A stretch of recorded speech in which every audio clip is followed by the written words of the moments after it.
তো হ্যালো বন্ধুরা, আমাদের আসামে ধুবড়ি ডিস্ট্রিক্টে যে একটা ব্রিজ আছে 19 কিলোমিটার। তো এই ব্রিজটা ধুবড়ি টু ফুলবাড়ি ব্রিজ। এই ধুবড়ি টু ফুলবাড়ি ব্রিজের খাম্বাগুলো নদীর মাঝে কিভাবে তৈরি করা হয়, নিচে দেওয়া ভিডিওটা দেখি দেখেন, সবাই জানতে পারবেন যে কিভাবে খাম্বাগুলো তৈরি করা হয়।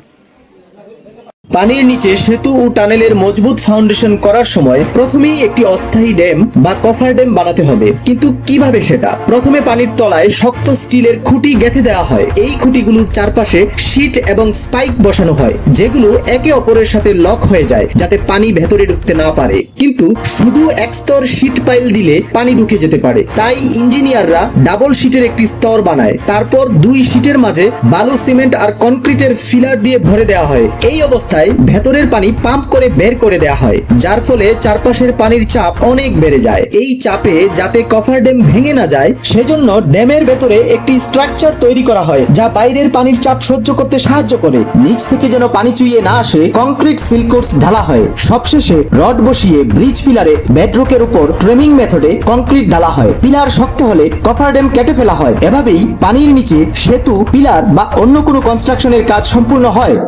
তো এরকম করে ধুবড়ি টু ফুলবাড়ি ব্রিজের খাম্বাগুলো নদীর মাঝে তৈরি করা হচ্ছে। আর আরও মানে যেগুলো বড় বড় ব্রিজ আছে, তো ওই সেম ওই ব্রিজগুলোরও খাম্বা এরকম করে তৈরি করা হয়। তো ভিডিওটা আশা করি যদি ভালো লাগে সবাইকে শেয়ার করে দেবেন। ধন্যবাদ।